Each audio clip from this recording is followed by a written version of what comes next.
independently for tomorrow is our motto. And what I'm going to go through today is going to show you what I mean by that. The Youth Rally has been going on since 1978, and we haven't missed a year until COVID. During COVID, for those 3 years, we held camp virtually, but the last 2 years we have been back in business. And this was the last year before COVID happened. We had nearly 200 kids, and we're rebuilding back up and coming up fast with the program.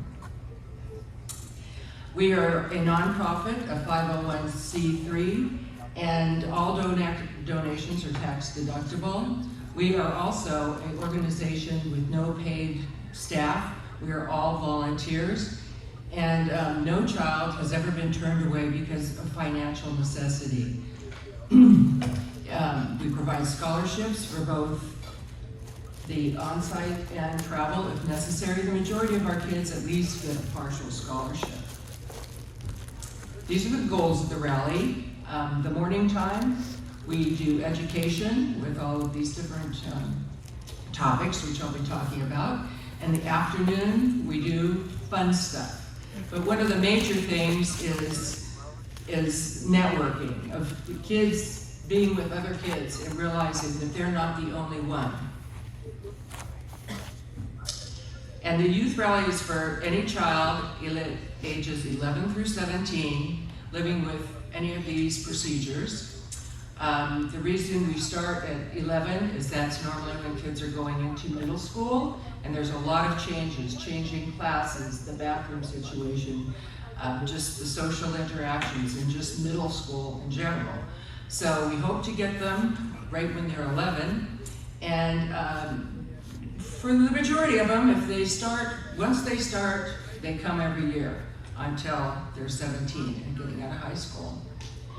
Again, we're an all volunteer staff. These are our nurses. And we have a very high ratio of staff to camper. We group the kids in groups of 8 to 10 kids, and in charge of them will be a male counselor, a female counselor, a nurse, and a counselor in training. A counselor in training, most of the time, is someone who had graduated from the youth rally. Then they have to sit out a year and apply to come back and be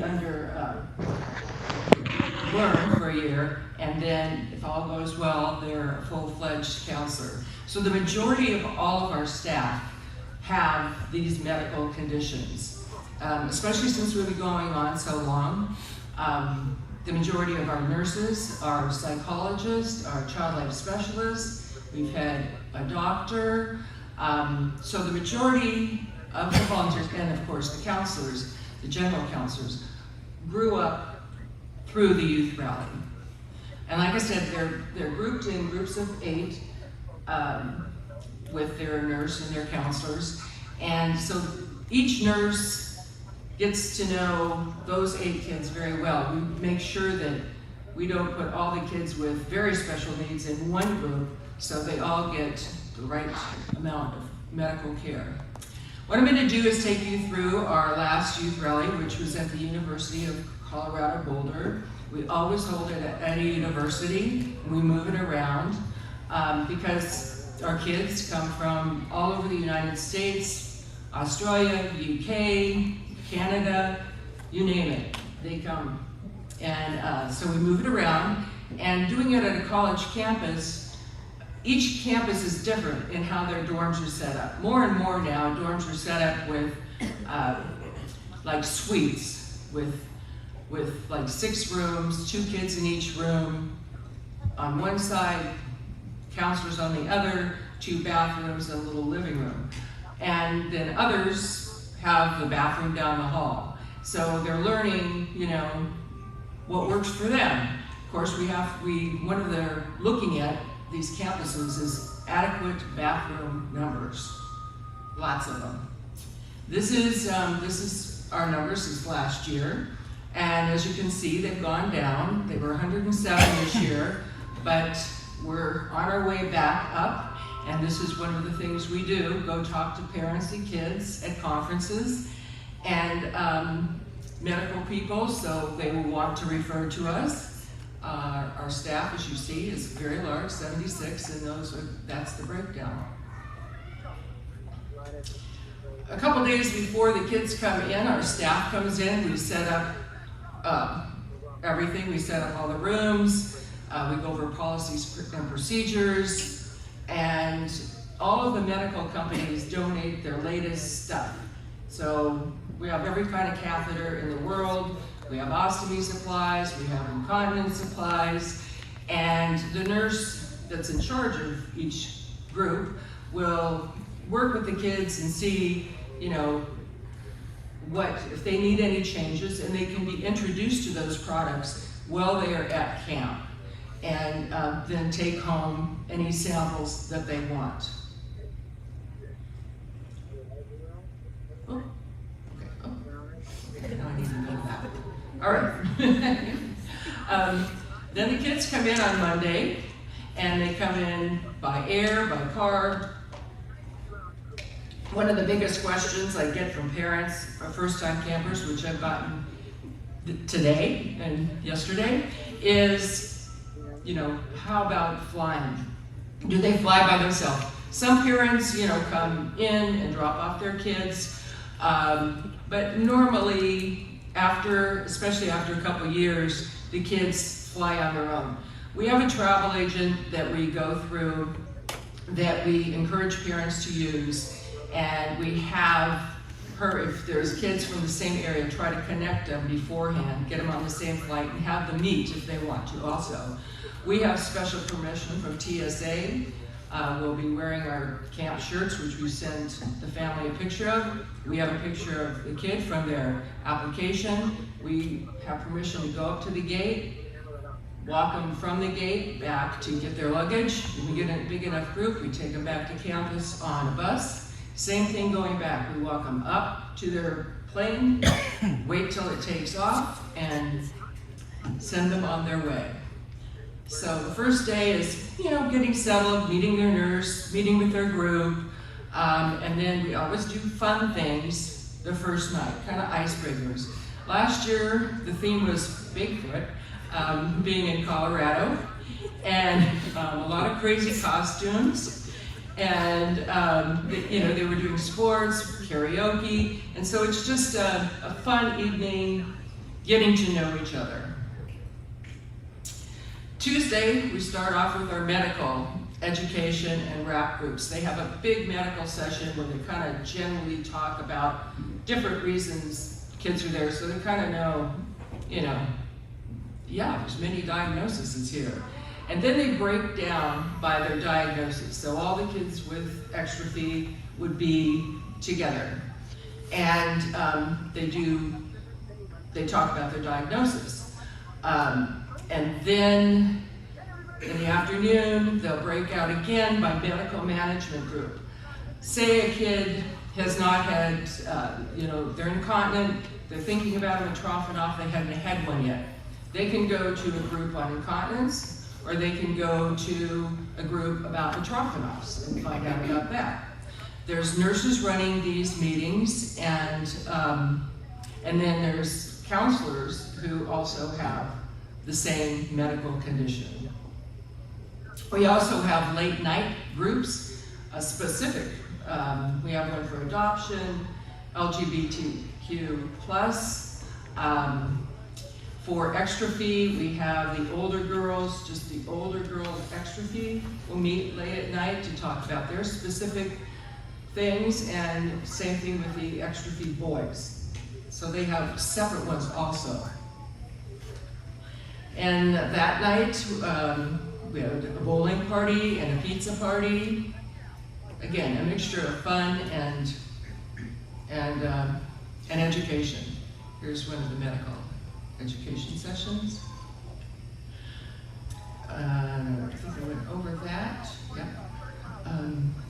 These are just some of our diagnoses. We have over 54, so all of these, I'm proud to say that we have a very, very large extrophy group, very big one. Now, the next day is called Fitness Day. And we decided this many years ago that a lot of these kids were afraid to try sports, or their parents were afraid to have them try certain physical activities. So we worked with the campus recreation program beforehand and, make sure that they know what kind of kids they're going to be dealing with. Then the kids get to choose 2 different activities and do them. So they learn that they could do, some of these things. Rock climbing is one of their favorites. And I mean, you wouldn't believe some of the kids we get that, use wheelchairs, but we get them up on the wall and they really have a sense of accomplishment. And so weightlifting, aerobics, yoga, swimming. Cool thing about Colorado is they have an ice skating rink, so they get to do all those activities. And then they break out again in the afternoon. These are the self-esteem sessions. And so they have a general one and cover different topics. Then they break down by age and sex. So say like the 11, 12-year-olds, they're talking about going into middle school, all the big changes that are coming for them. And as each age group goes up, like the 17-year-olds, they're talking about possibilities of going away to college, relationships, maybe getting more involved with, their medical, well, we worked with that from the beginning, their medical advocacy. And every year we have a talent and fashion show. We tell them about this beforehand when they sign up, so they have plenty of time to prepare. And again, the talents are incredible. I mean, they bring you to tears and cheers, and a fashion show where they get to strut their stuff.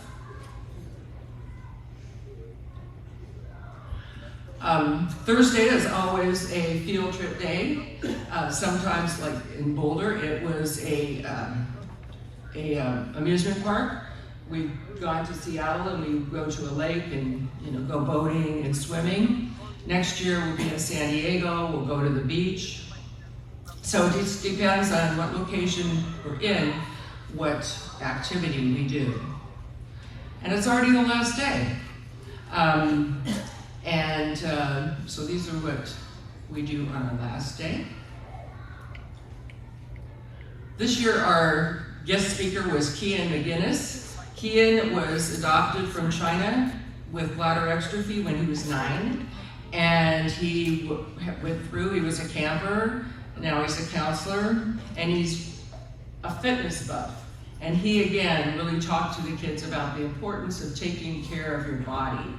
And so that was really well received. We try to use, as our motivational speakers, from within, and we've got a lot of them. Every once in a while we'll bring somebody from the outside in, but the best ones are our homegrown heroes. Every child writes an evaluation of the camp. That's how we decided what worked or what didn't work during the camp for the next year. They all write thank you letters. As I said, they many of them are sponsored or partially sponsored. And so we send to every sponsor or parent, if the parent is paid, a picture of the child and their thank you letters, which are really pretty fun to read. At the very, very end, our big culmination, well, first we have a beauty shop. And the beauty shop isn't just for the girls. The beauty shop does hair and nails and facials, and they get all gussied up for the dance.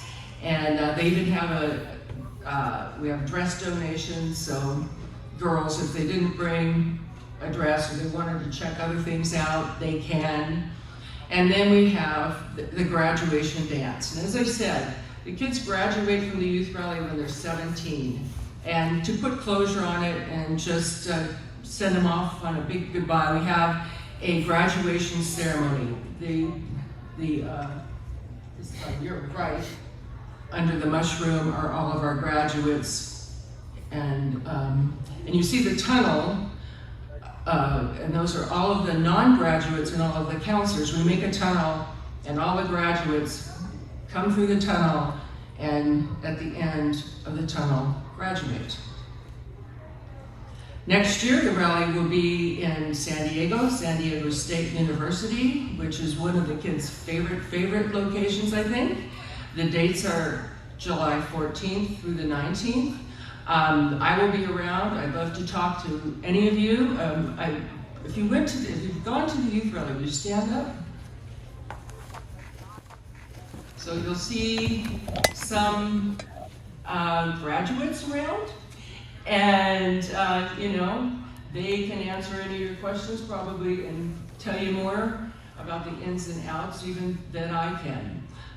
They make lifelong friends, and it's I've been involved for 38 years. My daughter is almost 41, and that's how I got involved. And she went through the camp and was a counselor afterwards, and now is one of our nurses. So that's many of them do that, and she's with me today too.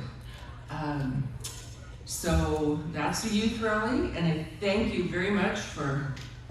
Oh, there's our website. Watch the website. The applications will be up in January, and just go to youthrally.org if you're interested in more information about it. Go there. There's been a lot of pictures from past rallies, a lot of information, contact information if you want to talk to, a parent that's been through it, me or many other people that on our staff. So we're always available. And thank you very much on behalf of all of us. Thank you.